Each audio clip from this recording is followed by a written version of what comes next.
Hi, I'm Mary Laura Lamont. I'm the Education Chairperson of Long Island Botanical Society, a part-time naturalist at Halleck State Park, and a 40-year National Park Service Ranger. I'm doing a lecture today on Paul Stoutenberg and John Nichols, two great naturalists from Long Island. Please attend.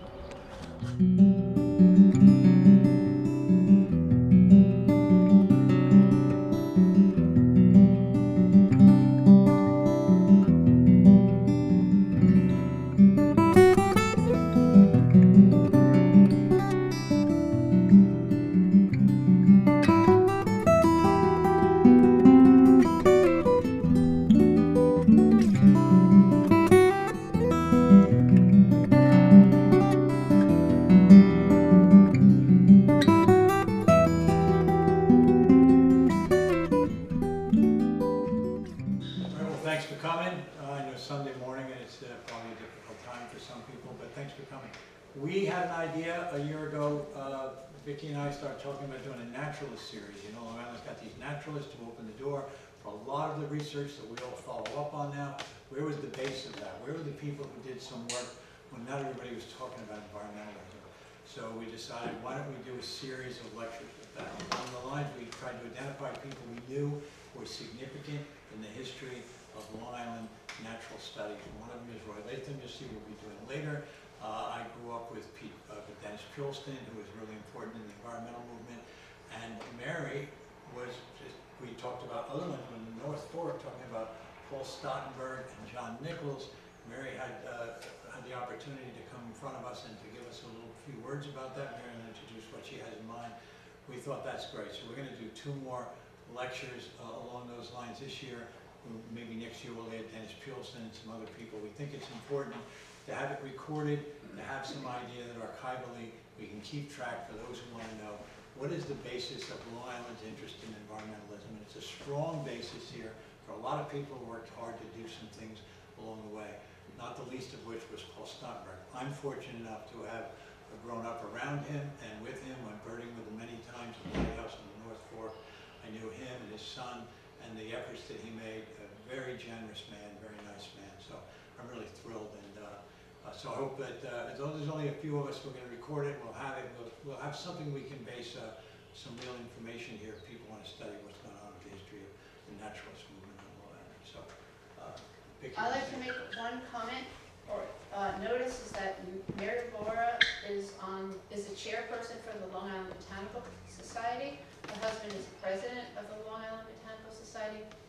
And in September, on the 19th, we're having the 40th anniversary meeting and festivities here. Third House is hosting the event here. So if you want to become a member of the Long Island Botanical Society, it's only $20, and you can come to that event. It's going to be all-day fair or half-a-day fair. And you can go to the website, Long Island Botanical Society. And here's Mary Laura. Mary? All right. Well, thank you all for coming. You don't have to clap. But thank you all for coming. It's a nice day out, and it is about 12 o'clock, right in the middle of the day. So thank you, I appreciate it. Took me about an hour and a half to get here today. I live up on the North Fork. I live on the Mattatuck border and Eastern River. So an hour and a half wasn't all that bad. I think it's going to take something like 4 hours to get home, judging by the traffic going down. And let me just say that while I got here early, because I didn't know how long it would take me to get here, I probably got in at about 10:15. Montauk is still so magical. It's magnificent out here, and I hope it always stays this way. I know it's getting developed. All of Long Island is almost lost, but this area here this morning at about 10:15, it was misty, it was quiet, there were no cars on this part of the road. Most of the people were going down to the docks, so it was just magnificent. And it made me reminisce. Many years ago, when I got out of college, I worked for Suffolk County. I worked as an environmental guide. That's what we were called back then, an environmental educator. And I was sent out here to Montauk County Park in 77 and 78 to do botanical inventory for this park. We didn't do birds then, but we did botanical inventory. and the superintendent was Dean Filippi. And so this was just getting developed at that time. And he was putting through some of the trails. We stayed in the little cabins over there. And it's just as lovely here now as it was back in the 70s. So it made me reminisce in how special this is. So I'm sure I don't have to tell you that. If you're all from this area, you already know that. So today, for this program, thank you to Vicki for asking me to talk about these two naturalists. And Paul Stoutenberg and Barbara Stoutenberg, you have to include the two together because he didn't do anything without her. They're two together. So this is why I made this title of this program. I knew them personally. Paul has been passed now for so many years. He passed away in 2014, but Barbara is still alive. And she's in an assisted living facility, but they're lovely people. They were lovely people. And I guess I met Paul when I was a ranger for Fire Island National Seashore. I'll just talk about my background. I was a ranger at Fire Island National Seashore. I'm from Northport originally. That's where I was raised. And I was born in Bayside, but raised in Northport. And I've lived out on the North Fork for, I don't know, 46, 47 years. As many years as I've been married, which seems like 100, but it's not that many. But anyhow, I met Paul when I was a ranger. My first year as a federal ranger on Fire Island was Paul's last year. Paul was a summertime seasonal ranger. So in 1979, when I started, I had to go on a nature walk with this fellow that everyone was talking about, and it was Paul Stoutenberg. And that's where I met Paul. And we went through, I think it was part of Watch Hill at that time. So Paul didn't know some of his plants, and he didn't know the ferns. And we came in a big patch of ferns, and I knew my plants, so I identified all the ferns. And I remember Paul saying, wow, that's really great. You know, are you a naturalist? I said, yeah. You know, I've always dabbled in that, either birding or botany. And so we became friends. And when we moved, my husband and I moved out there to the North Fork. By 1981, I was doing the Christmas bird count with Paul and Barbara Stoutenberg. Now, there's much information to say about Paul Stoutenberg, and there's even more information to say about John Nichols. The second half of my program is about John Nichols. And John Nichols was he was a world-class naturalist. Paul was a naturalist locally on the North Fork, and he was an environmentalist on the North Fork and did a lot to preserve North Fork lands. But John Nichols was a world-class naturalist. And John Nichols married Cornelia Floyd, and her estate was the Floyd estate. She was a direct descendant of William Floyd, who signed the Declaration of Independence. So we knew the estate early on as the Nichols estate, based on their marriage. So John Nichols did most of his research when he wasn't in the Museum of Natural History, because that's where he worked for so many years. He did his work right in Mastic, in the old Mastic house. And I worked there at his house and Cornelia's house for 27 years of my career on Fire Island National Seashore. So I knew all about John Nichols. I've already published on him. I wrote an article on him for the Kingbird back in 2018, and it got published in 2019. John Nichols, you name it, he did it. And it came out in this publication in the Kingbird in 2019. So I'm going to talk about the two people today. And I have a lot more photographs of the Nichols because of my work in the house. And I don't have too many photographs of the Stoutenbergs, and that's because last winter when we first discussed that I would talk about these two people, I went to the family. They had 3 kids, and they're all still alive. I went to Peggy, the daughter, and she gave me a stack of information. And she said, this is what you're going to talk about my dad. It's everything you want to know about my dad. And she even gave me his resumes. So she lent that to me. I have to give it back. But I don't have any photographs of the family.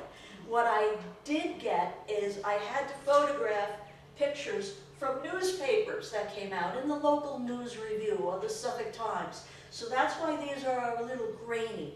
These are copies of ones that came from newspapers.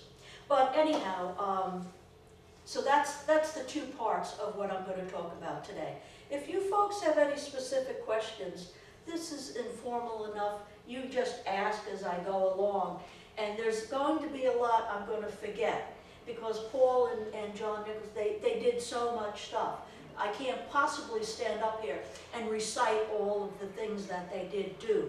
But always remember, Paul always did things with the wife. And Barbara Stoutenberg, if it wasn't for her, I don't think Paul would have done many of the things. Like, he compiled the Orient Point Christmas count for 26 years. I took it over from them. I compiled it for 20 years.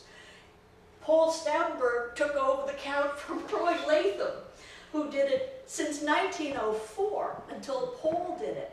So all of these early naturalists are all connected. Roy Latham inspired Paul Stoutenberg, who inspired Larry Penny. And somebody's going to talk to you later in the year about Larry Penny. Well, John Nichols knew Roy Latham. John Nichols birded with Roy Latham. So all these early icons of natural history were all related. And I'm going to talk about some other people who were also early naturalists on Long Island, before they went off and became icons for birding in other parts of the country. So they're all related. They all knew one another, and I find that amazing to this day. I really do. So with Paul Stoutenberg, as I told you, I met him. Then I started doing the Christmas bird count, and my stories, of course, on Paul and Barbara are more personal, since I knew them. And John Nichols, when I worked in his house in the Floyd estate, he had already passed on. So I only knew from his first-hand accounts, his journals. All his original journals are there. His sketches are there. So much of the information that I gathered for the article is what you're going to hear about today. So anyhow, with Paul and Barbara Stoutenberg, you'd spend a whole day doing the Christmas bird count out in sometimes awful weather, and you'd finally go back to their house. They used to have a dinner every year at their house, and that's where we did the compilations. And Barbara would greet you almost at the door with a cup of hot mulled cider, which was always so wonderful to have. It was just very friendly, very family-oriented, and very welcoming. And she also made this delicious North Fork fish chowder every single year. I don't know if you had ever gone back to their house, Ed, but the fish chowder was to die for. It was just wonderful. Now, I guess many, many years had gone on, and the year was about 1992, 1993. Paul and Barbara were getting a little tired of compiling the Christmas bird count.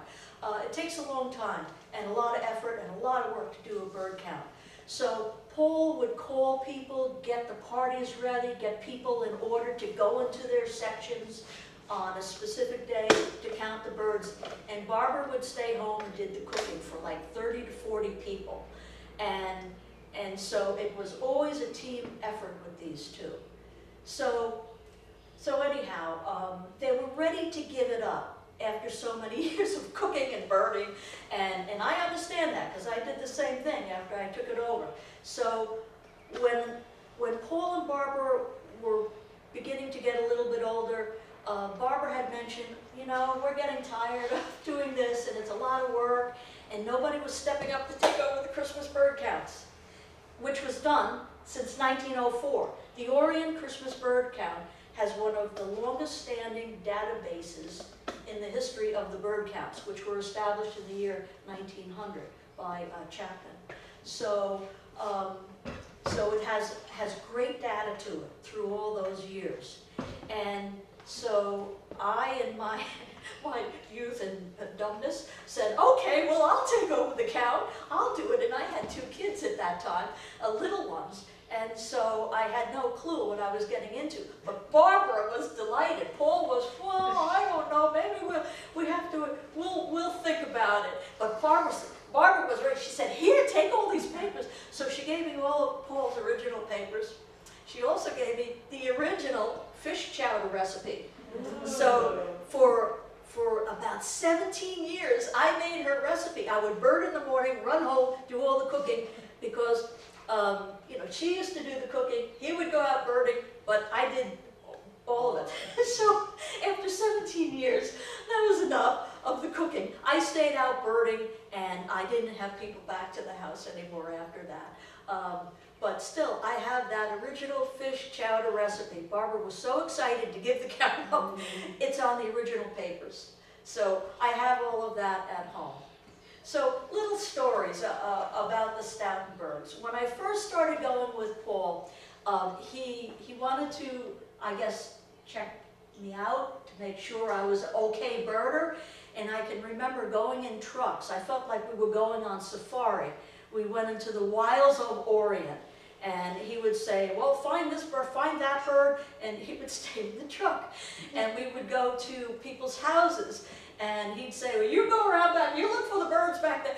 And he would go in and he would talk with the people. So, and there was a reason for that. Eventually, Paul ran for public office in the town of Southold. So he would go inside and he would talk with the people about environmental issues and voting and things like that. So, so it all worked out, and then I can't remember, after 5 or 6 years I got my own little section to do on the Orient count. And I did the Orient count for many, many years before I gave it up. I gave it up in, let's see, 94, and then I gave it up in 2014. So now it's on to some other people. But those are human stories with the Stoutenbergs that I wanted to share with you. And I don't mean to talk about myself, I don't. This is about Paul and Barbara Stoutenberg. So Paul has a long history. He was born in 1922. He enlisted from Southold. He went to school in Southold, but he was from Cwtchog. He was raised in Cwtchog. And I guess in 1941 he enlisted in the Navy, and he went off to fight in World War II. And he was in both Atlantic and the Pacific theaters. And his ship, he survived. His ship was sunk in the Philippines, but he did survive. So he met his wife Barbara. Even though Barbara was from the same area, they met in 1949. And they married very, very quickly. So she was about 6 years younger than him, and they both went to the same high school, but they didn't know one another in high school. So they met afterwards. And by about 1955 or so, he built his house in Cwtchog. And that was the house that all the birders used to go back to have the dinner and the compilation for the National Audubon Societies on the Christmas bird counts. So they had 3 kids, Peter, Peggy, and Roger. And they're all still alive, and they're all still fairly active in the local area. Now, Paul had become eventually, he was a teacher, by the way. He taught shop at Greenport High School for 20 years. And then he started to dabble in the political aspect of it, always to protect the environment. He was a strong environmental advocate. And supposedly he had saved 7 preserves within the township of Southold, which was getting developed. So it was a very important time. And so I don't know the names of all the preserves, but that's a lot to get preserved. So he always fought, whether he was a town trustee or a town councilman. He was both. He ran for 3 terms as a town trustee, 1 full term as a councilman, and then dabbled in all types of other boards. He was president of the board of the North Fork Environmental Council, which he helped establish. And that came right after the North Fork East End Wetlands Council, which almost was the forefront organization of NFEC, North Fork Environmental Council. So Paul and a few others established that organization, and that just morphed into what it is today, basically the North Fork Environmental Council. But it got its start pretty early on. And the reason why Paul got involved with the wetlands is because back in the 60s, the DEC was decimating our wetlands. They were rechanneling everything and putting all the dredge spoil back into the marsh, but piling it all up in the marsh, killing life all over the place. So that's why he decided to establish that organization and get involved in the politics of it. And Barbara was always right there, right behind him. So even though she didn't run for public office, she was always there with him, advocating for everything with him.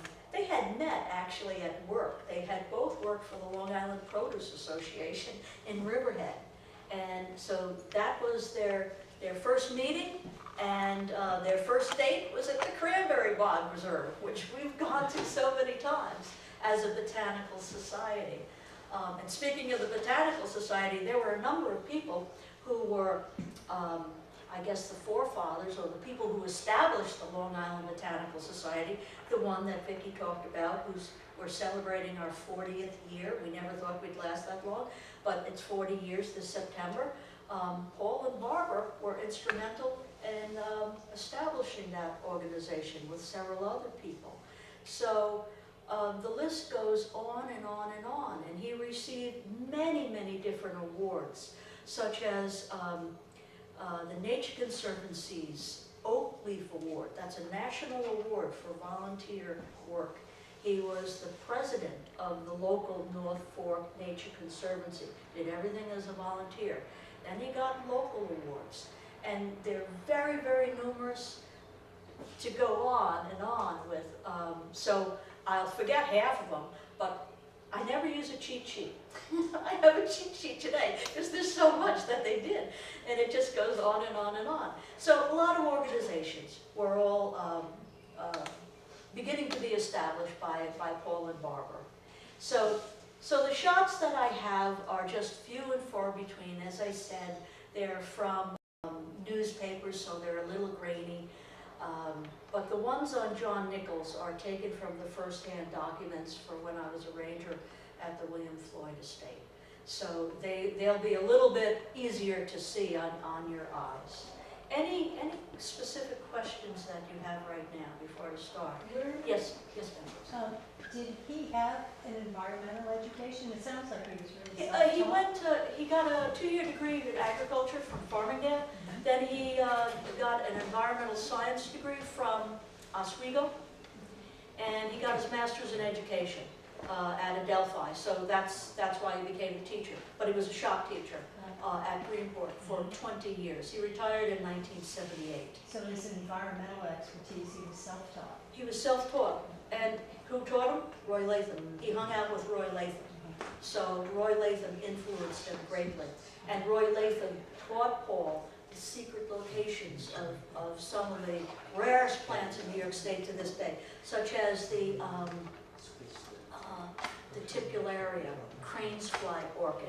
The only known location of that plant to this day is at Moore's Woods, and that's in Greenport. So Roy shared that location with Paul. Paul shared that location with us. So we know of it to this day. The location in Montauk, that was the other location out here someplace in Montauk. Roy had wrote about it. It's lost. Nobody knows where that is to this day. Did it get developed? Is it still here? There's been a lot of botanists searching for it. So the last known location is now in Greenport, and it's not doing too good. Speaking of Greenport and Moore's Woods, that's another committee that Paul Stoutenberg was instrumental in getting up and running.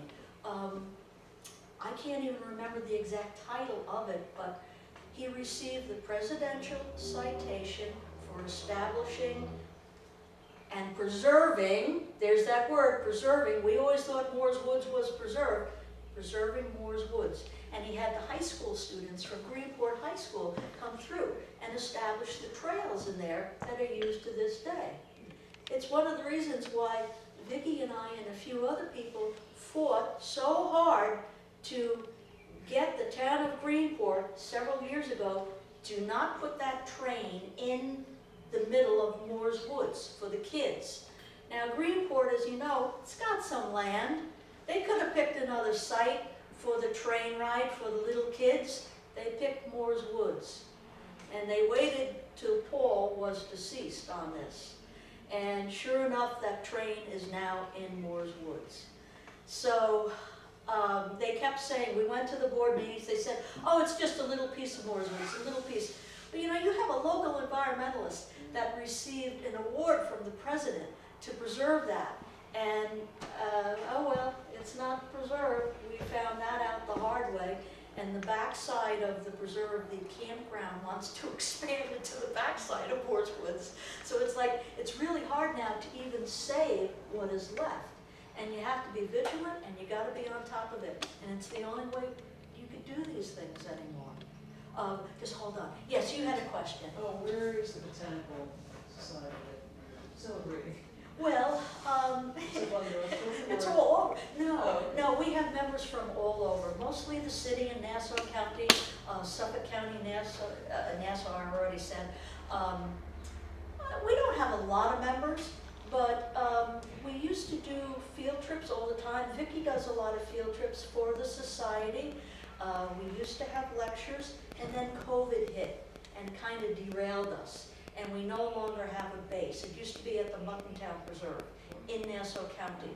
And we lost the rights to use that. So we haven't had meetings in a long time. But we're still kicking around. Vicki still does nature walks. I've done lots of nature walks, or I should say botanical walks for them as well in various areas. And there's other people that step up, like Annie Grella, and do nature walks too. So there's a nice little newsletter that Libs, Long Island Botanical Society, they still put out about 3 times a year. And so that has great interest if you're into botany on various topics. Some things can be technical, some are just good reading. We have the newsletter, several copies Yes, you in the do, lobby. that's You can right, take a copy which is if you want. great. You do have copies here. One of them is on Roy Latham, I believe. And some of the articles are written by, you know, lay people that, you know, Mhm. that contribute. Yeah, Eric. So it's not all technical. Yeah. And you had a question? Yes, do you find over the course of your career that there's more enthusiasm for environmental conservation, less, or the same? I'm very sad to tell you that I see a severe lack of enthusiasm and support for anything environmental. The people that like the environment are few and far in between. You had a big environmental movement, and Paul and Barbara were part of that. Dennis Pulston was part of it. You know, all these great early naturalists were part of that movement in the 60s and the early 70s. That's gone. You don't even hear a politician talking about the environment in this day and age. So it's sad, it saddens me to say that, but I deal with a lot of people. I'm the part-time naturalist at Halleck State Park. When I retired from Fire Island, I knew I wouldn't like retirement. So I jumped right into a part-time position, and I do all the natural history programs. And you just don't see young people. It's a different time today, and young people are working, and they have kids, and they're all stressed out, and you just don't have that commitment to step up and help out. We see a lack of young people coming into the Botanical Society. It's across the board in the Audubon societies, and I don't know what to say. I don't know what the future is. But if we don't save this now, and if they don't realize that, it won't be here for their grandkids. And you know, this is a mantra that's been going on for a long time, but people just have different interests now. So I'm sorry to say that, but I don't see the environmental movement that I saw in the 60s and the 70s, even the 80s. It was strong, it was good, it was vibrant, and I don't see that anymore. Can I just say something about Paul? Yes. Yeah, so I met him in 1963. I was 15. I was on a birding trip to Montauk with Dennis Pulston. And one of the things about him, Dennis Pulston, and that group of naturalists is they shared so openly with anyone they met. And I think we talk about this all the time here. It's everyone's job who has an interest in the environment to be the kind of guy that Paul was, You might not be able to be as politically involved and do as many positive things, but I was a 15-year-old who knew nothing. He spent plenty of time looking in the book, pointing at this, pointing at that, grabbing me by the elbow, said, come over here, quiet, I'll show you a bird. Absolutely an excellent resource, and I think that's what the movement needs, listen to people. But, he was not an elitist in any way. It wasn't like I've got my research, leave me alone. Paul wanted to bring people into it, so I have great memories of being a teenager. Yeah. That is a common thread with all of these early guys. They shared everything. I remember coming to Montauk with Gil Rayner, and he found a long-haired owl in the parking lot of Montauk State Park. And of course, we're all looking at this owl through the scope, and there were a lot of people coming to look at other parts of Montauk. And they were all coming over saying, what are you looking at? And Gil just said, come in here, look at this scope. There's an owl. And we had a lineup of people waiting to see that owl. So, yeah, they weren't snobs. None of them were snobs. And they eagerly shared all of their information, whether it was on botany or birding or seashells or whatever. It was a different time. And I have run into a few botanists in this day and age. They're excellent botanists, but they won't share the location of a plant with you, maybe for good reason. Because I can remember going years ago to Cranberry Bog when I worked for the county and showing people where the pitcher plants were and coming back the next day and finding the holes in the ground. So that happens too. So it's probably why people won't share things as much in this day and age. Maybe, I don't know. I don't know. But anyhow, that's a little bit about Paul. So I want to show some of the slides of Paul and Barbara. So that one, of course, was taken by his wife. This is out at Orient Beach State Park, and that's Paul photographing horn poppy, which actually became, I guess you could say, a bad invasive, but this is in the early days, and I can remember going out there with him and seeing just a couple of plants. And it was noteworthy because it was a new plant for New York State. It's very, very pretty, but it's very, very invasive. So anyhow, there he is taking this photograph. He was really into photography. And of course, I didn't tell you one of the biggest accomplishments of his life. For 50 years, he had done Focus on Nature for the Suffolk Times, the local paper on the North Fork. And then they started to include it in the News Review, or vice versa. It went into the News Review first, then it became popular in the Suffolk Times as well. 50 solid years, he wrote Focus on Nature, a column on nature, once a week. It's like, holy cow, that's incredible to do, to come up with story after story after story. So he took his own photographs for all of those articles. And they're now archived in the database of the Suffolk Times. So Suffolk Times did a huge tribute to him when he passed on, and you'll see some images from that as well. So Paul was pretty much of an icon on the North Fork for almost everything. Started by Lord Latham, continued to Paul, and continued by Larry Penny. All right, next slide. That's taken out here at Montauk. That's another one taken by his wife, of course. I think, did you say Shadmore? I think so. I think it's parking lot lights. Yeah, I don't know where she took it. This was just gathered from a newspaper, and it never said where it was. I mean, I knew it was Montauk the minute I saw it, but I don't know exactly where in Montauk. It's south of the lighthouse. Camp Hero Bluffs. Camp Hero Bluffs. All right, next slide.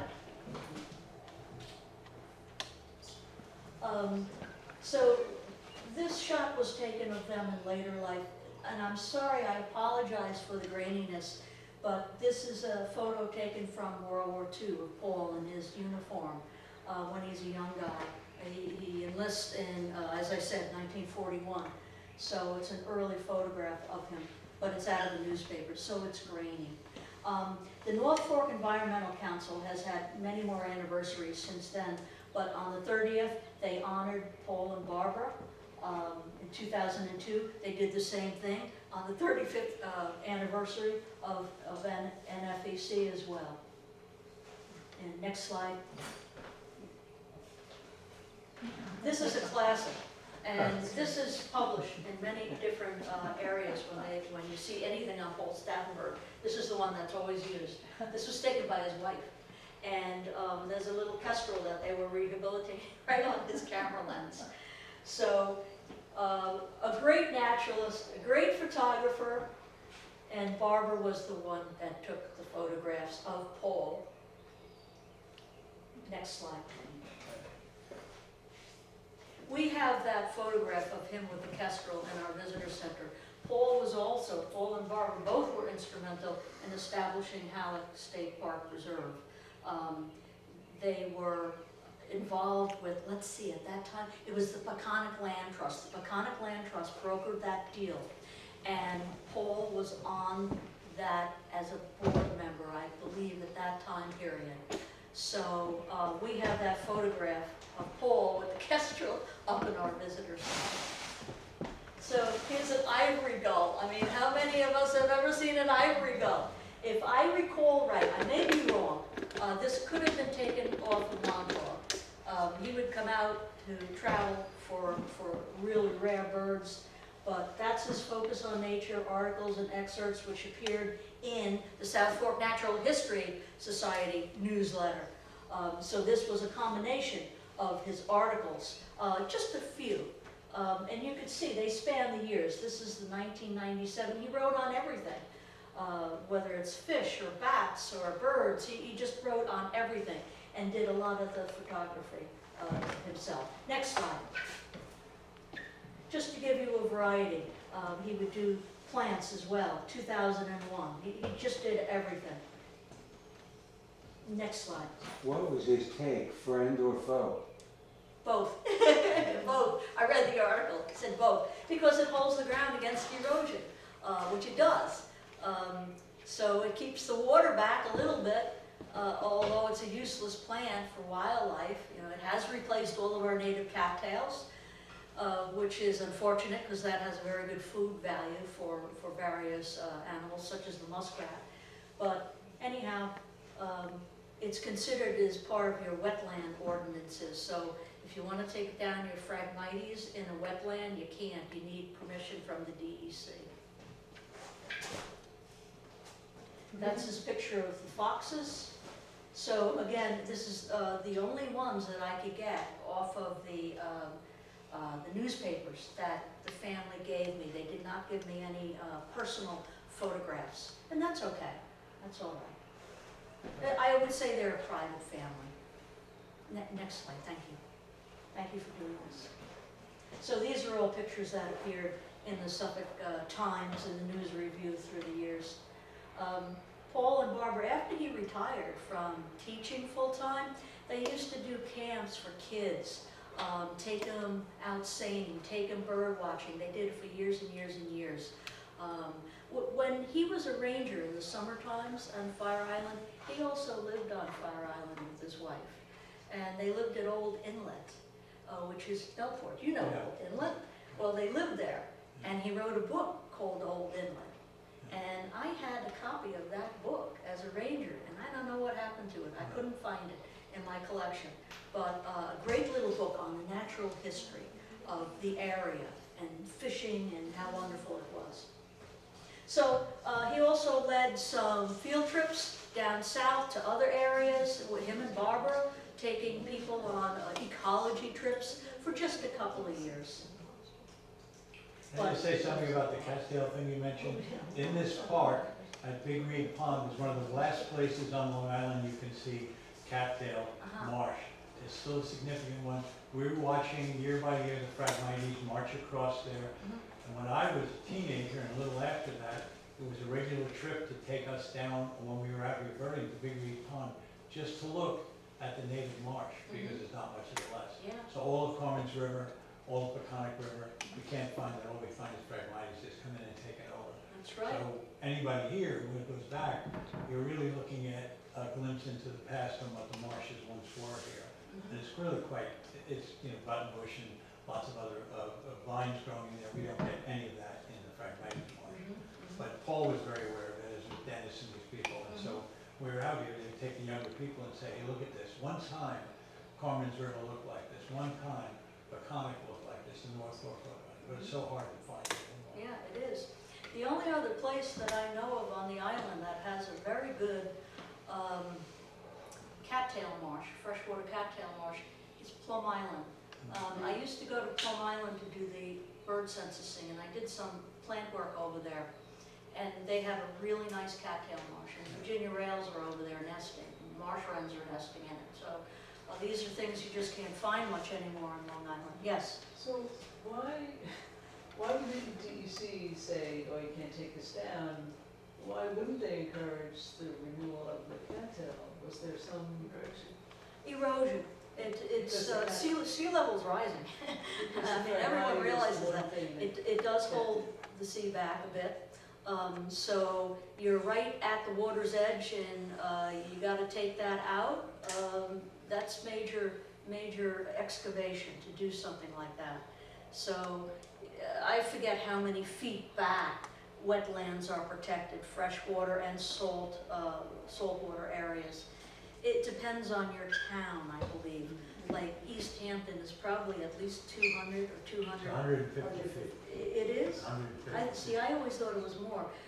Riverhead at various times was 50 feet to 100 feet. I think Riverhead is now 150 feet. There's another place, I thought, on the island that has a 200-foot setback from wetlands. But that's why. That's why. I know this fellow along Home Creek who had tried to take down some of his Phragmites. Home Creek is down in Aspen. It forms the border of the Floyd estate, and the DEC went after him and fined him. However, when he took some of that down, he did get some cardinal flowers popping up in it, and that's a really rare plant. You can't find cardinal flower anymore. It's just been overrun by things like Phragmites.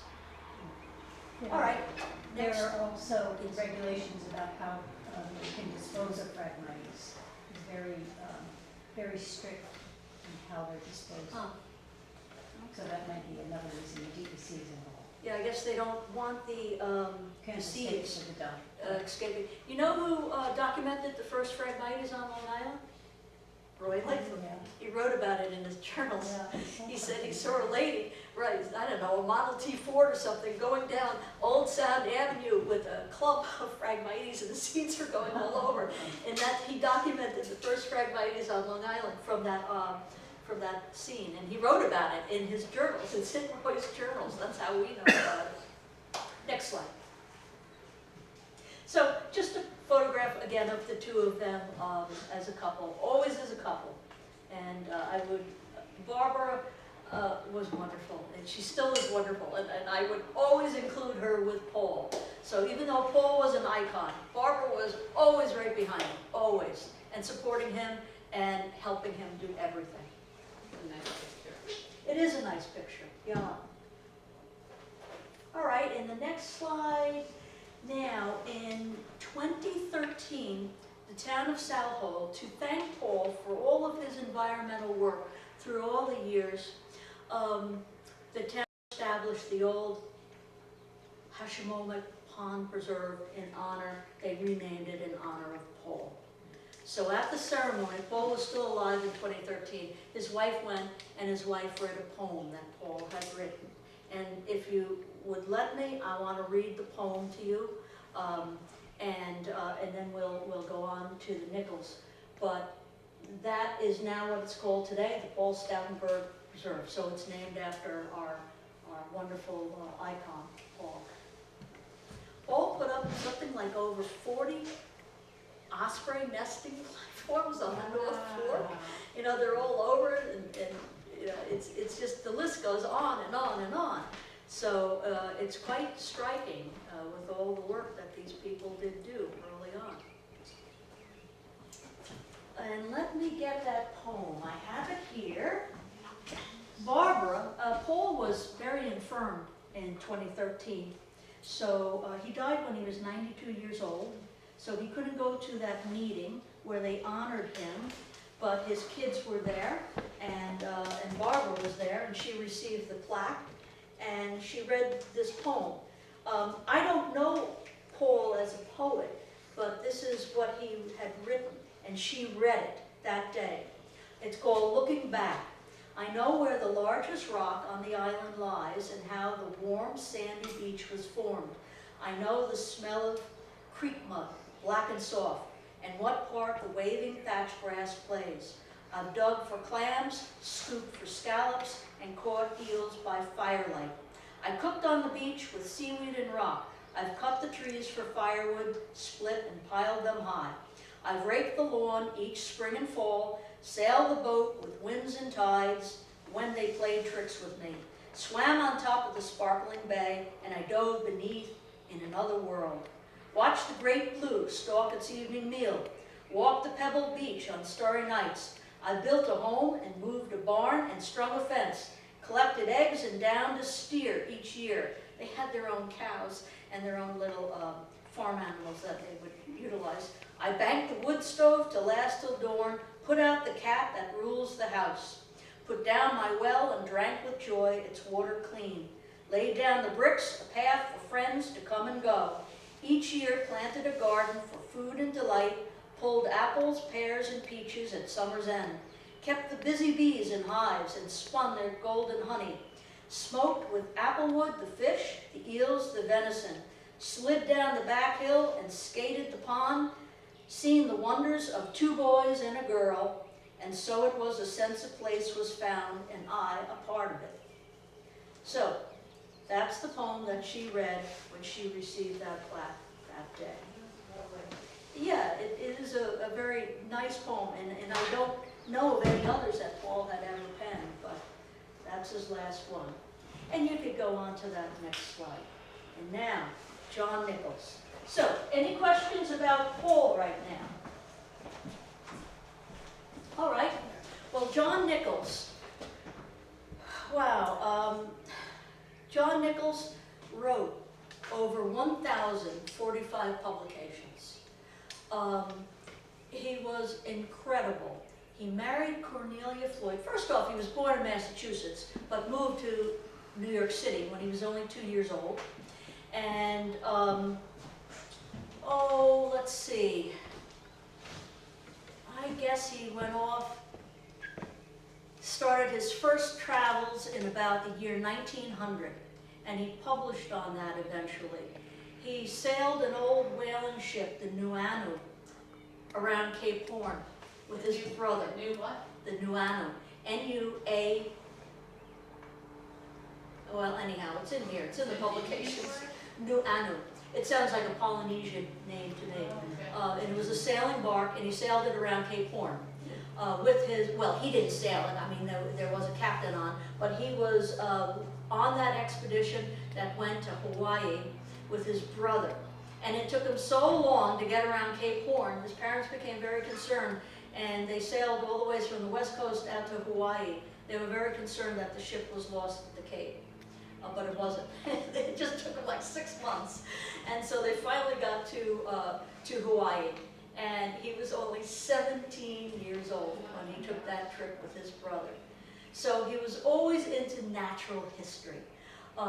Nichols was born in 1883, died in 1958, and he was a world-class ichthyologist, a world-class ornithologist, an author of so many publications on everything, seashells, a little bit on plant life, not too much on the plant life, but fish, mammals. I mean, it just goes on and on and on. John Nichols went birding with Roy Latham. When Roy Latham was finding all these great birds out on the North Fork and publishing them in Bird Law, Robert Cushman Murphy, one of the best birders who ever lived in the whole world, best friends with John Nichols. The two of them used to publish together all the time, and they were lifelong friends. Well, both of those men went out and went birding with Roy, and they said, Roy was right, you know, the birds birds that he was calling, all these rare things out at Orient, he was right. He wasn't making up his sightings. So they became believers in Roy. And there's even an article with Roy Latham and I think it's Murphy, as well as John Nichols, published a little bit later on. So Nichols wrote books on fish. He wrote a book, co-authored a book on seashells. He did lots of articles on mammals. It's incredible. And so he was just into natural history. He went to Harvard. After he got off of that trip to Cape Horn, he went off to Harvard and got a degree in vertebrate zoology. And he graduated in about 1906. And pretty early on, his good friend was Frank Chapman, who established the bird cats. And he was the ornithologist in the Museum of Natural History. He asked him for a job. His first love, John Nichols' first love, was always birds. Not ichthyology, it was birds. And so he asked him if there was an opening in the ornithology department, and there wasn't. But there was an opening in the mammal department, and John took it. So by about 1907, he was working with the mammals. And that's where he met, a little bit later, Robert Cushman Murphy, who was another icon in American natural history. And the two of them published lots of articles together. So you name it, they wrote on it. It's not just on birds, it's on fish, it's on mammals. It just goes on and on and on. And John Nichols was a poet. And I'm going to read you some of his poetry. I'm really not into poetry. I like to read, but I'm just not into poetry that much per se. Well, when I read Nichols' poetry, I fell in love with Nichols' poetry, and I hope you do too, because they're phenomenal. And it's all about sailing ships, and wind, and tides, and marshes, and the ocean waves. They're just wonderful. And he published 3 little booklets on his poetry that nobody knows about. Everyone thinks of him as the world-class ichthyologist and ornithologist. Well, he was also, he was a gentle, tall soul. And he wrote beautiful poetry, and he sketched his birds, and his journals with some of the bird sketches are down at the Floyd Estate. So when I worked there, I was like, oh my gosh, look at this wonderful stuff, page after page after page. It was enlightening and it was eye-opening. And I always noticed that Nichols hung around with these people who I didn't know who they were. Francis Harper, oh my gosh. Robert Cushman Murphy, who I knew about, but in the journals, RCM. I was like, who the heck is RCM? When he wrote his journals, he used a lot of abbreviations. I never knew who Francis Harper, FH was. CF was Cornelia Floyd, his wife, but it took me a while to figure out, oh, who's that one? And he says in all of his journals, they used to tramp the marshes. And I like that word, tramping the marshes. He was friends with some of the earliest naturalists that the country produced. Whether it was Ludlow Griscom, a world-class ornithologist who eventually went to Harvard. But they were buddies, they were here on Long Island, and they did their studies on Long Island. So all of these names just kept resurfacing. Charlie Rogers, there's a whole preserve named after him. He's the father of New Jersey Audubon, Charlie Rogers. He used to come and visit John Nichols. And all their signatures are in all the guest books, because Cornelia and John made everybody sign guest books. So their signatures are in there, they're all dated. Sometimes they would write or draw little pictures next to it, like Charlie Rogers would always draw a picture of a bird. So I had to investigate, who's this Charlie Rogers? And who's Francis Harper? So these are some of the earliest naturalists that the country produced. And they all did it here on Long Island. And they all knew one another. And Francis Harper, by the way, for those of you that aren't familiar with Francis Harper, he was the expert on the Bartrams, who did the early natural history studies on plants down in the South. He was considered the world expert on that, and they were lifelong friends. So, all right, be quiet.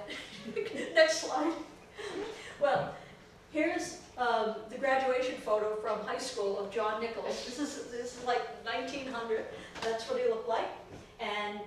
wedding day of Cornelia Floyd and John Nichols. They were married right at the Floyd estate, outside. There were 150 guests, and it started raining, so they had to have the rest of the ceremony inside the house.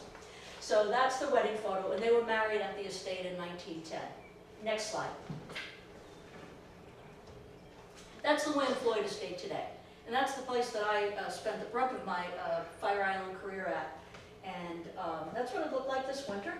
So, of course, who was William Floyd? He signed the Declaration of Independence for New York State. And I've been giving lots of lectures on William Floyd, because this is the 250th of our country. So I've been giving lectures all over on William Floyd. So I had to switch gears to do this program today. No, not Floyd, not Floyd. It's on Nichols and it's on Stagberg today. What's the tree on the left? Oh, this is New York State's largest linden. That's the champion holder. That's a European linden that was planted by little old Catherine Floyd in about maybe 1845 or 1850. It's still quite alive, and that's the champion. There's also a champion European beech that she planted right behind it. This is the European beech. And I'm just hoping that it doesn't get that beech leaf disease. Well, it has it. Yeah. So both of them the trees are like 160, 170 years old. And in the old book that came out in the 40s from, what was his name? I forget his name, but he did it with planting fields. It was the record holder of the trees. At that time, not the linden, but the beech was, I think, number 10 on the list. And since so many of the others have died, that beech has just moved up on the list. So it's probably like the 5th largest beech in the state of New York. But the linden is the champion. So that faces the mouth of Commons River. No. This house is on Rich's Bay. It actually faces Rich's Bay. Oh. It actually faces Narrow Bay, and Narrow Bay is the connection between Rich's Bay and Great South Bay. Okay. So it's about 2 miles due east Yeah. of the mouth of the Commons Right, River. okay. What's the little building to the right? Well, that was my office. That's where I worked there. But it's an original Floyd building. It's put up about 1900. It was the storehouse for extra kitchen supplies. Now, John Nichols established the magazine Copia in the year 1913. That was the magazine that would publish all the current research on fish and herpetology that was going on. They've just changed the name within the last couple of years to, I think it's the Ichthyology and Herpetology Journal. So they no longer call it Copia. But John Nichols established this in 1913. Is that the name of a fish or something? Coquille? No, it was named after, I think his first name was John Cope. He was an ichthyologist early on in the 1800s, and so John Nichols named it after him. That's a good question. And you know what? 2 days ago, I just looked it up, and I said, I know someone's going to ask me, what the heck is Copia? Next slide. So, also in the early 1900s, John Nichols established the longest box turtle project on the face of the earth. He started marking box turtles with his initials and the dates. With what? With a knife, with a pen knife on their lower shell, on the lower plastron. And so he would pay the kids a dime if they brought him a turtle. And so here he is having this big ceremony with the kids. I can almost date this because, let's see, that's his daughter Molly, the old John Slocum. This is William Floyd Nichols, his oldest son, and that's little David Gelston. So the date on this photograph, judging by little David, it's probably about 1924. Because David was the last child born in the Mastic House in 1916. That's how I could date these. So there's John Nichols marking the turtles. So this is the turtle study that's been going on for over 100 years. And because John Nichols wrote and published on these turtles, and his journals on the turtles are still at the Floyd estate to this day, we know that the little humble box turtle can live to be over 100 years. They can live for about 120 years. And that's known based on Nichols' carvings of the dates on the bottoms of the turtles. It didn't hurt the turtles. Now, I'm going to tell you a little human story here. I was starting a house tour at the Floyd estate on June 21st, 1997, and you have to believe this. I don't make these things up. And so there was a little turtle right outside the door. And I said to people, oh, can we just wait on the tour? Let me go check out this turtle. So we all go out. I lift up the turtle, and lo and behold, the date on that turtle is June 21st, 1947, John Nichols. To the date, that turtle was 50 years old. It was a little male, and he was at least 50 years old. So maybe when he was marked by Nichols, he was probably 20 years old. So that turtle alone was most likely 70 or 80 years that I held in my hand. Of course, I didn't have a camera, I didn't photograph it, and I can't find my photograph of the Nichols turtles that we were still getting towards the ending of my career. I retired in 2019, and I think the last known Nichols turtle it may have been found by me or maybe someone right after me in the year 2000 or so. But he dated him, JN dash, the number of the turtle and the year. So we have his records. I shouldn't say we because I no longer work for the Floyd estate. They have his records there, so you can go back and you could trace the turtles and the turtle age. So we know from about 6 they can live to be at least 120 years old. They're really land tortoises.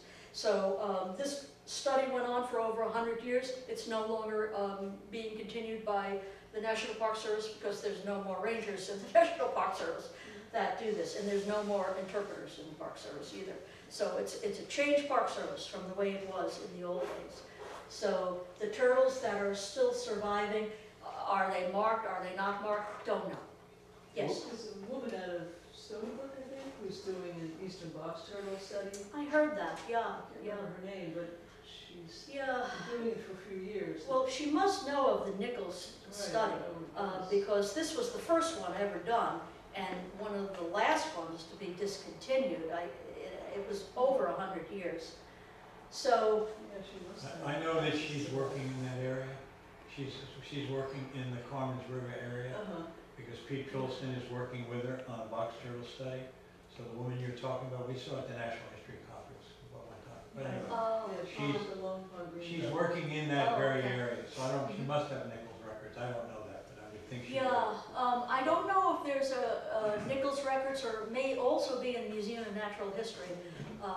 You know, I was saying that he started in the mammalogy department. Well, by about 1909, 1910, he got into the ichthyology department, and he became a curator, and he stayed there till 1952 when he retired. He was the head curator of recent fishes, so he worked his way right up. So some of his records may be at the museum in the city, but his original ones were here at the Floyd estate.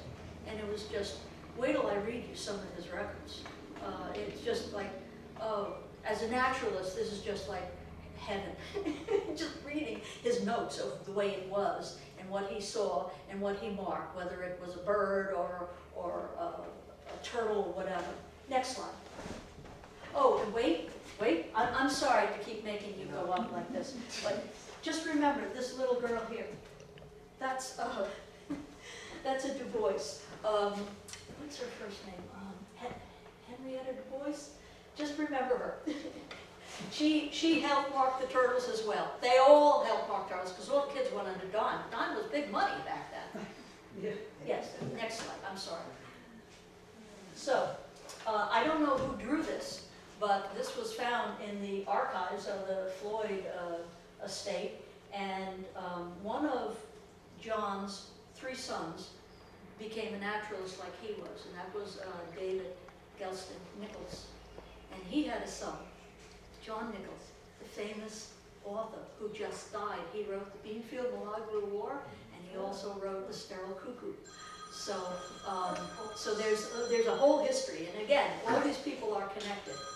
So this could have been a sketch by David Gelston Nichols. I am not sure, because he was known to do sketching of everything, because he was following in his dad's footsteps. Next slide. This is the last known painting that was done at the William Floyd estate before the family gave it up to the National Park Service. It was by the little Du Bois girl that you saw. When she grew up, she became an artist.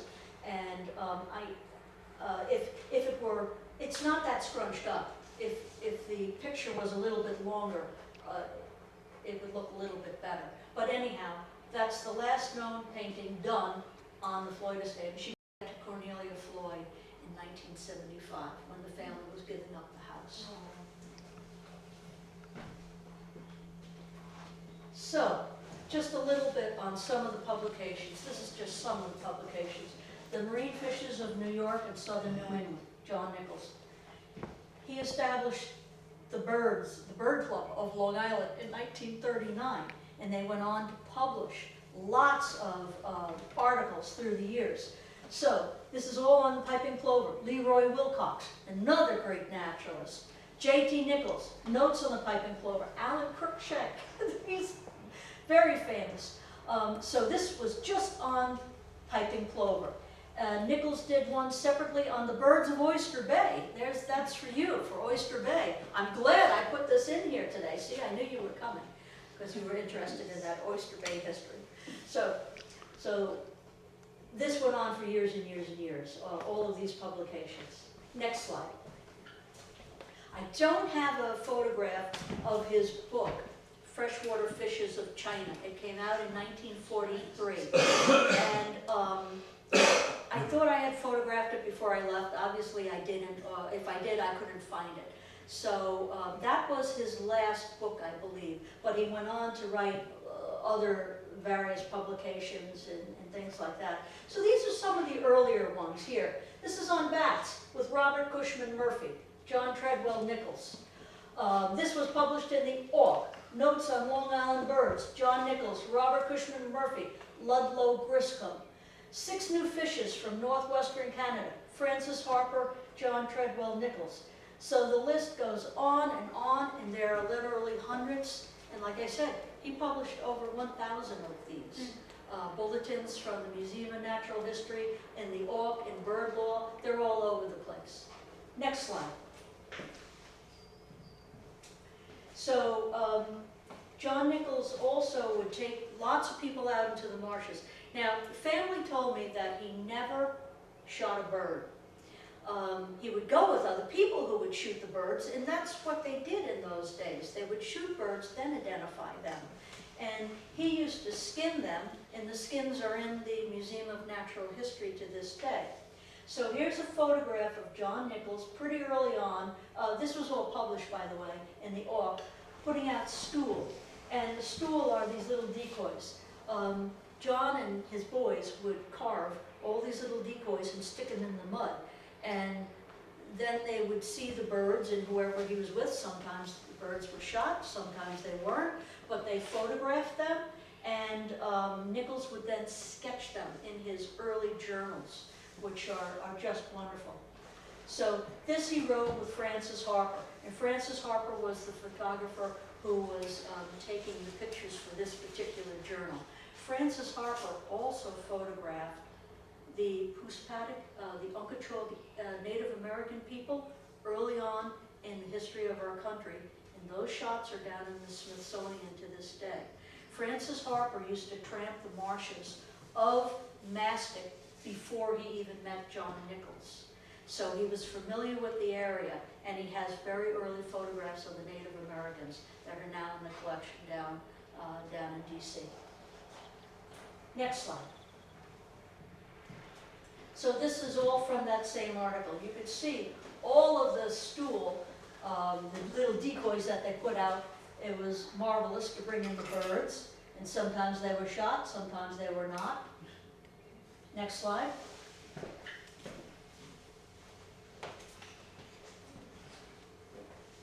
And in the next slide.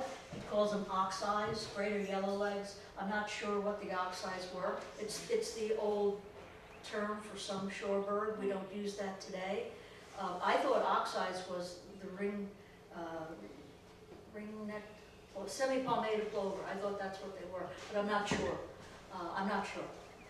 You have to go back into the early text to find the names of the birds, the synonyms, yeah. I'm sorry. You're getting your workout today. Yeah.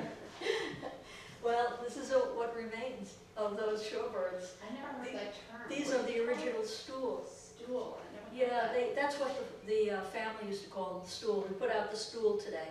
So there's lots of original stool from those photographs you just saw, still in the collection of the William Floyd estate to this day. And they're all pockmarked with shot, right here. These are all shotgun pellets, or bird pellets, I should say. So there's not a lot of them. Many of these and all the decoys that were all hand carved by the family members were all stashed in a barn. And I've heard this from many people that saw them, and it looks like most of them were stolen. People got in there before the Park Service took over, or right when the Park Service was taken over and there was no law enforcement. It was an open estate, so the decoys were taken. And every now and then, if you do eBay, I do not, but people tell me about it, they do see what says Floyd decoys for sale sometimes on these eBay things. So It must be very valuable.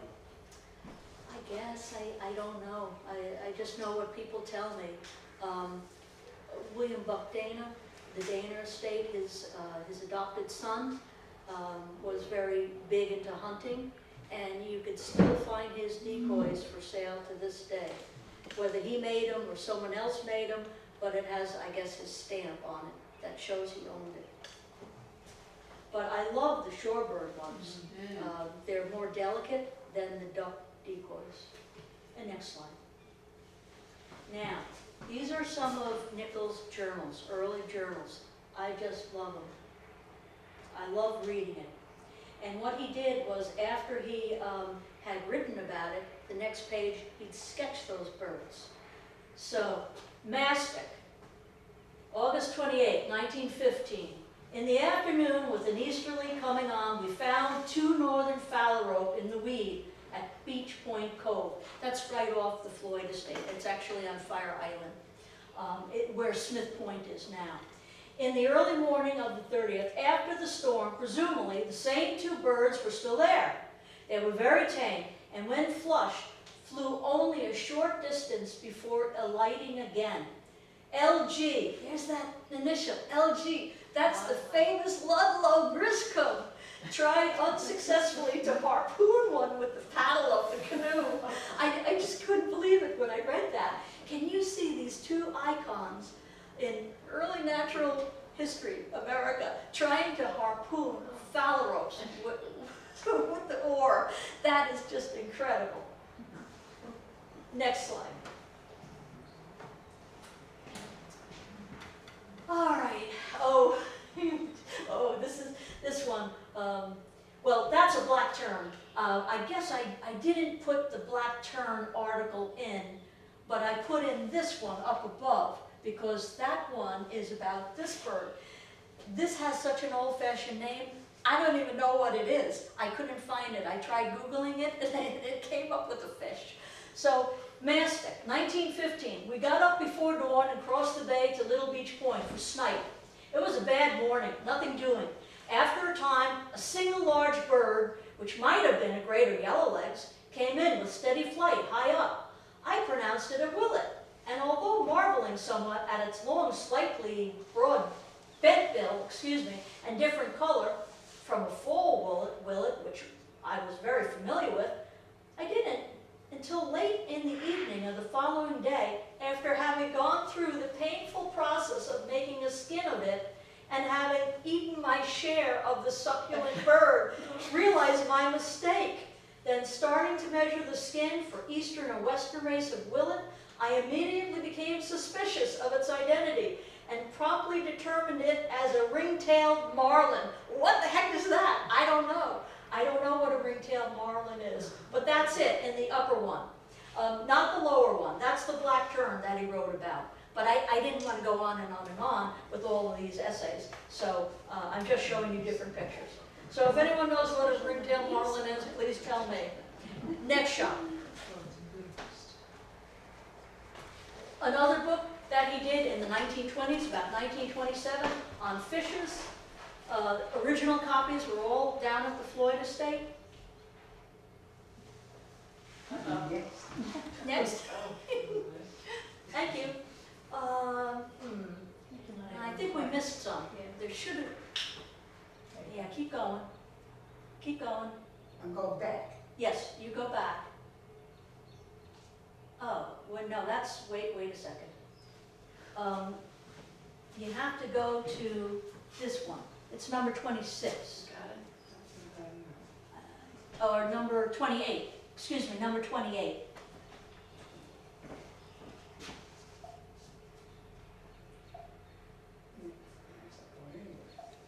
Oh, well, we have to wait for your son to come back.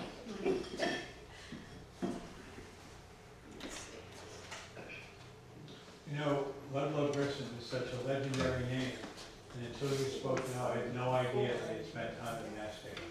I didn't know that. All the time. It was all the time.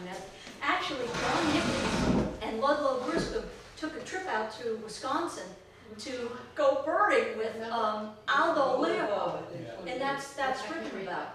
Yeah. So- There's a wonderful essay by Peterson about one of the most exciting days birding, where they had all of these, George McSutton and all going on a trip from New York down the Jersey coast, and he said the highlight of the day was to be with Ludlow Grissom, because he was such a great identifier. He could pick a bird out of the distance. Yeah. He was a legendary birder. Ludlow Griscom actually inspired Roger Torrey Peterson to do, and Peterson says this, to do his field guides. Everyone knows about the Peterson field guides. Well, Ludlow Griscom was one of the few people early on who was advocating, don't shoot these birds, identify them, put them in a book, pictures of them in a book.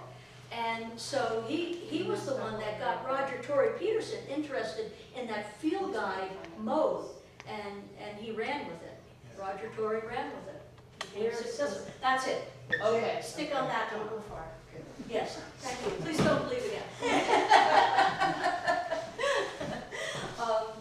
Well, one day I was doing the cleaning at the Floyd estate, and I'm in the library, and the library alone had 997 books in it, and some were from the 1600s and some were right from the 1900s. It was a wonderful estate to go view all the centuries worth of things. So I'm cleaning the books, and I see these two books side by side. So I opened them up for the first time.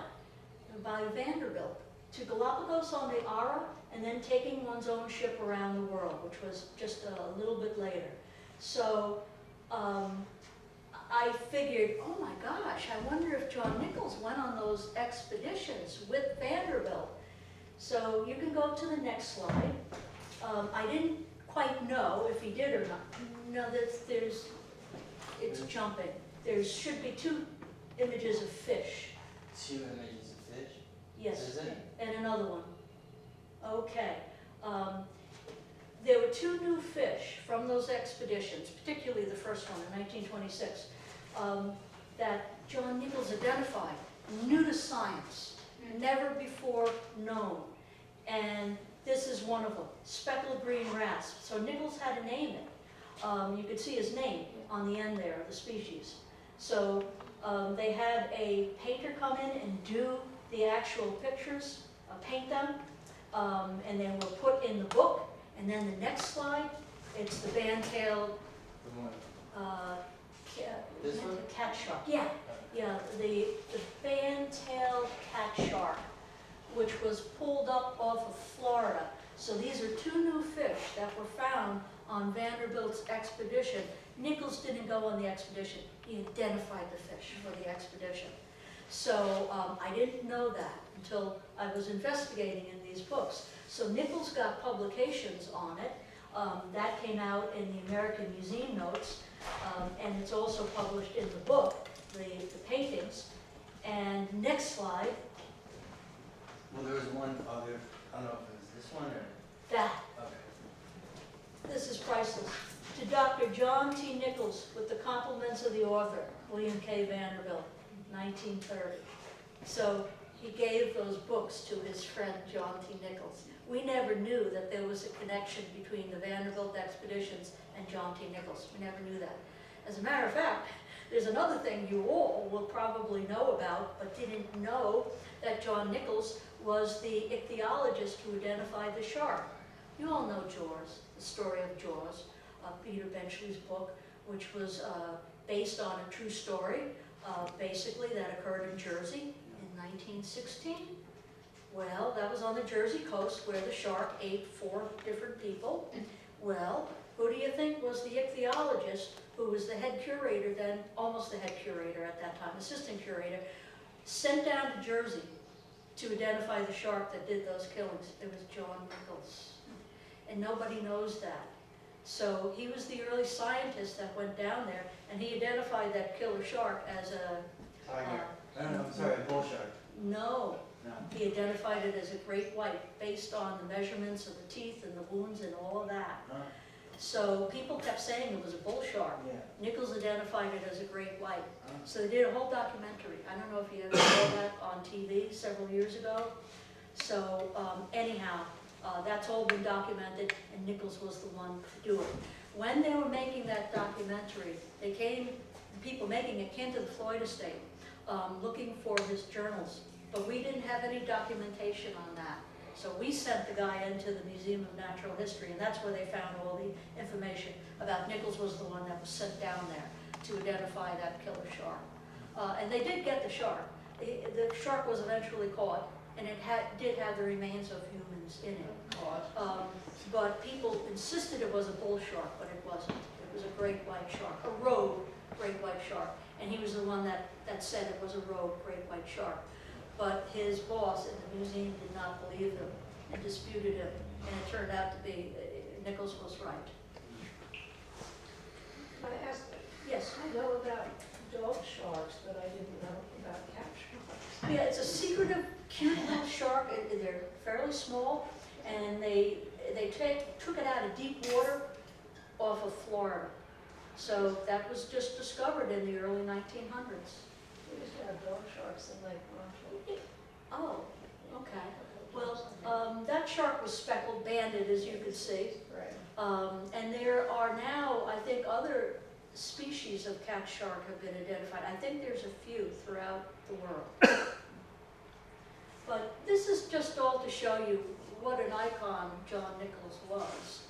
And he always came home, of course, to Mastic. That was their summer house. They did have a house in Garden City, and then they spent the nicer weather anywhere from like April all the way through Thanksgiving. The family always stayed at the Floyd estate through Thanksgiving and celebrated Thanksgiving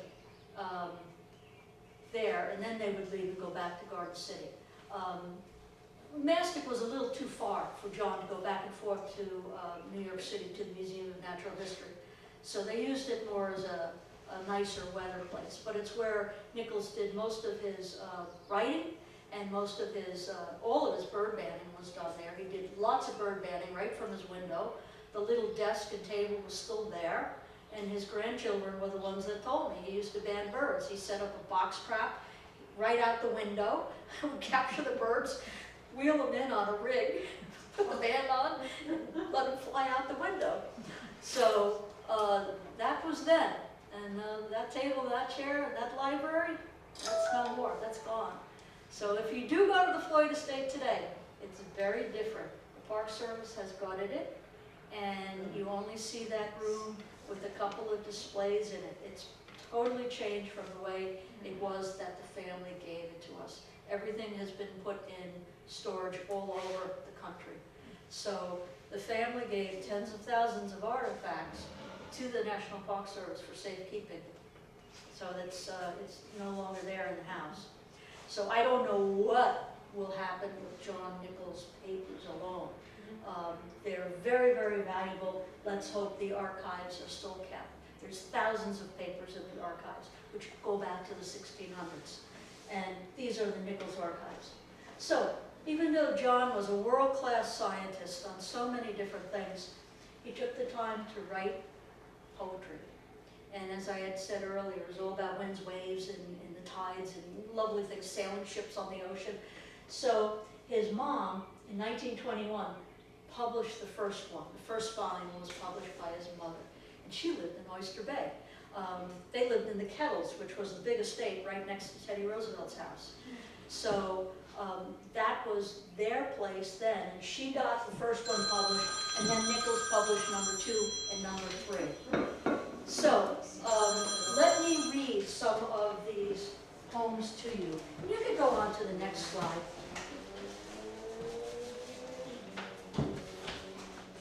So that's how they started, and he always ended with the image of a little sailing ship. And they were done in 1921, 1922, and 1923. Okay, this is on sailing. Do you mind that I read these to you? Is this okay? All right, sailing. Our rags weren't made to hang on the line. A little loose brine should suit them fine. So stick them up where the breeze goes by and let her lie in the west wind's eye. We proceed in a cloud of flying spray. Pretty good day to be on your way, with the trampled down sea sliding under the rail and just the right gale for carrying sail. The long hull sure does leap and rack, but here's that the smack won't crack her back, with a rather full crew of men all told, and fish in the hold that have to be sold. This is on tides. Ever flowing, ever calling, coming, going, rising, falling. Where the waters meet the land, waves slip up and down the shore, tides move in and out once more. Pebbles rattling and drying, breakers tripping, running, dying. From the coral to the strand, surges licking rocky reaches, combers booming on the beaches. White or Malay, short and tall, tides of men are ever flowing, ever coming, passing, going. Winds of life are ever blowing, answering the ocean's call. In the gray dawn, sails glide seaward to return at close of day, steering true from land to land. Week by week, the haughty steamers pass and repass on their way. Month by month, the old square riggers trim their yards to meet the breeze. Far from island, cape, or strand, to the shanties of the sailors, out, far out on deep blue seas. And how about one more?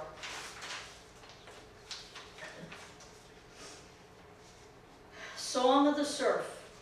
Though clippers be gone from the ocean and princes be gone from the shore, the long white line of breakers goes charging as of yore. The world may leave romance behind as the decades roll along, but forever the droning South Shore surf is singing the same old song. It is singing of tropic islands, of fog-veiled northern ice, of distant western harbors, and of eastern silks and spice, of gentle summer zephyrs and the fierce black-hearted squall. And we dream again as we listen to the cadence rise and fall. Though the snipe be gone from the marshes and the ducks be gone from the bay, the rolling, tumbling breakers are in the game to stay. The world goes dancing to new tunes as the years roll along, but forever the droning South Shore surf is singing that same old song. It has always sung unceasingly the song of the breaking waves. Their tunes that lulled our cradles will go singing past our graves. Forever they sing, forever through their voices die and grow, and we're young again as we listen in the years of long ago. I love Nichols' poetry. They're all like this in the 3 volumes. These are some of the ones I picked out because they're a little bit shorter, and they were written mostly all in mastic. He writes more, but I won't go on anymore. So you could go to the next slide, and I think there's just one other thing I'm going to read. This is the year before he died. He died in 1958. So this was taken in 1957. Cornelia lived until 1977. She died 1 year after her and her children donated the estate to Fire Island National Seashore. So they always stayed to Thanksgiving. This is Thanksgiving Day, and the last Thanksgiving that he saw at the estate. So let me just read just a couple more things, and I know this has been a long lecture, so thank you for being so wonderful of an audience. Let me just read this, because I find stuff like this amazing. John Nichols was down at Jones Beach with his son in 1948, and the son picks up this big feather, and they didn't know what it was. And they send the feather to Robert Cushman Murphy, who then was that's his best friend. He was then the curator of birds at the Museum of Natural History, while Nichols was the ichthyologist. So, I've never heard of this expression. Your beach quill, this is from Robert Cushman Murphy to Nichols, your beach quill, although very worn, is longer than the longest of the North Pacific albatross primaries. It's an albatross feather. Oh my gosh. It lacks the striations on the shaft, which all the others show. It agrees in its relative narrowness to be one of the southern hemisphere mollymawks. What's a mollymawk? I never knew they called albatrosses mollymawks until I read this old statement. It certainly is not the species of the millinery quills. Remember when the ladies used to wear the fancy hats? Well, they used to take albatross feathers. But according to Robert Cushman Murphy, it's certainly not one of those feathers from the millinery trade. In all probability, it was a naturally molted feather. So, who knew? Albatrosses out off of Fire Island. That is incredible. Off of Fire Island and Jones Beach. And just bear with me, one more, two more.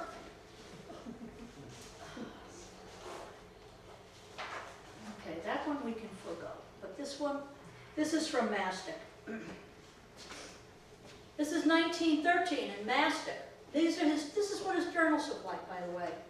They're beautifully handwritten with lots of sketches. Oh, and you know who else he was friends with? The guy from out in East Hampton, Dr. William Helmuth. Dr. William Helmuth from East Hampton used to send sketches of the fish he would capture off the Atlantic Ocean to Nichols, and Nichols would identify it. So in one of Nichols' journals is Dr. Helmuth's sketch of, I think it's a black-tip reef shark that he took in the surf in East Hampton. That's incredible. It was 6 feet long. Nichols identified it, and the sketch of it is in Nichols' journals. So this is what they look like. Nichols kept his journals from 1904, before he was married, until his death, 1958. Those original journals are all at the Floyd Estate, or they were when I was there. So this is from journal number 3 of Mastic, June 28th. A beautiful sunny morning with light to moderate southwest winds, freshing, rather hazy early. Wilson's petrels were abundant, flying rapidly about the surface of the ocean like miniature nighthawks. A Wilson's petrel is a pelagic species, very rare on Long Island. The nearer ones were pretty far from shore, but you could still see them with the naked eye. I estimated from that point on the crest of the dunes, which he spells as D-O-O-N-S, at least 1,000 of them. Can you imagine this? I just can't imagine this as a long-term bird. That's incredible. They were all within binocular range at the time. Many of their feathers were scattered along the line of the wash at the beach, particularly their primaries. I found a few tail feathers as well. And there was a group of small cetaceans swimming near them, and swimming near the mother carries. That's what the sailors used to call the petrels, mother carries chickens, if you've ever heard of that. It's an old-fashioned name, but that one I knew. And he also saw a large whale swimming farther offshore, more than the petrels. So those are why these journals are so priceless. It gives us information as to the bird life and the sea life that was around back then, and compare it to today. You'd give your eye teeth to go see 1,000 petrels right off the beach. Sometimes you can see them off of Montauk if you're lucky, but 1,000 petrels, I just can't imagine. He also writes about seeing Cory shearwaters off of the beach, off of Mastic. Sooty shearwaters, greater shearwaters, it's incredible. The journals are just incredible. So they end in 1958, right before his death. The last one is he wrote about two little robins that were nesting in the hedge right outside his banding window. So that's it. That's what I had to say. It was about an hour and a half. I'm sorry it was so long. And there's a lot more. So when I told you 3 hours, I was only joking, but I said, wow. yeah, I know it's an hour and a half. I'm sorry. But anyhow, I hope you learned a little bit about the Stoutenbergs, as well as John Nichols. Yes, question? As far as marking a box turtle, because I've seen a few in my backyard, Yes. is it a Sharpie, a magic marker, or do you actually cut into the Well, skin? he used to cut into the plastron. So that doesn't really, I guess, bother the turtle, right? I mean, you go to the knife. No, but We would it kinda? hurt the turtle? How would we know? Right. Sure, it hurt the turtle. Sure. I'm sure it did, because those marks would linger for years and years. To the 50 years, I could read it as plain as day. So he Oh, carved fascinating. in pretty well. The Park Service didn't do it that way. When the Park Service took over his study, they started taking little nail clippers and chinking in the edge of the outer upper part of the shell. So with the babies, sometimes the babies would bleed because their shells were still just growing. But with the older ones, it was much harder, and it didn't seem to hurt the older ones. On the top or the bottom of the On turtle? the top. The top of the, Yeah, the Park Service started chinking them in on the upper part of the shell, on the scoot right next to the neck and the head, Sure. on either side. Then when more turtles and more marks were needed, they went to the second chute.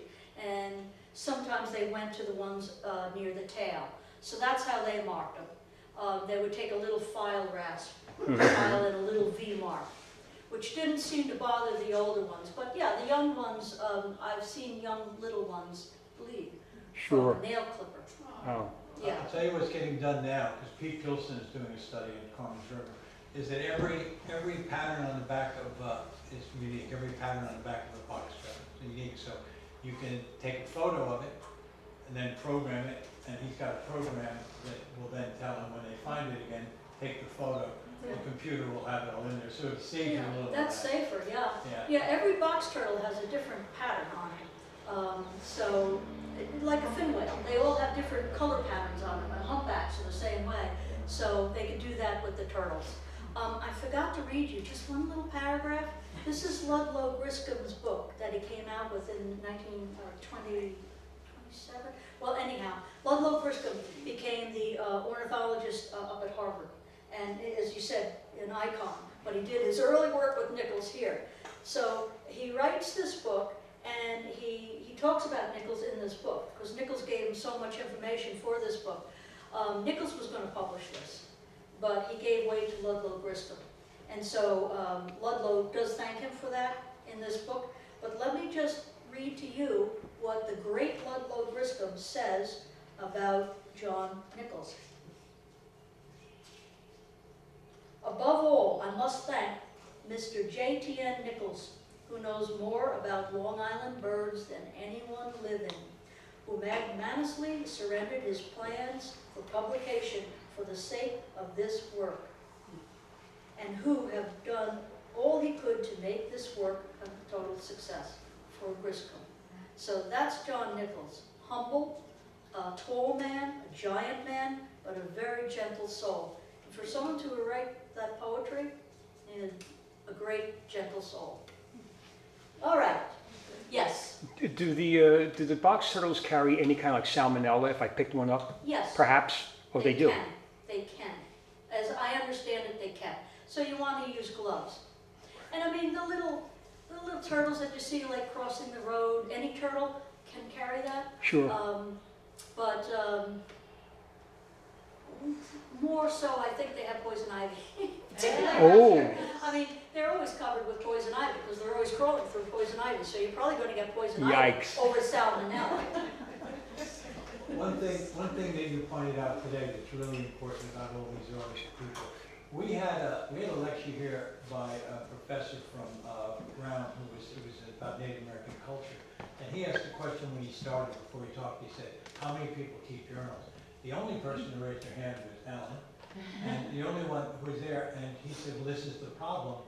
Nobody keeps journals anymore because his research was based on journals of the time. I was lucky enough to be in Dennis Pilston's house. His grandmother, when he was 13, gave him a journal and said, don't give this up. And from the time he was 13 until he was 96, when he died, he kept a journal. That's what began our interest in some of this, because I know Eric was doing work with Roy Latham's journals. Roy Latham, Nichols, Pilston, 70 years worth of notes, and as you read today, how effective they are and how important they are. Yeah. But who would have, I would have never thought about the Wilson,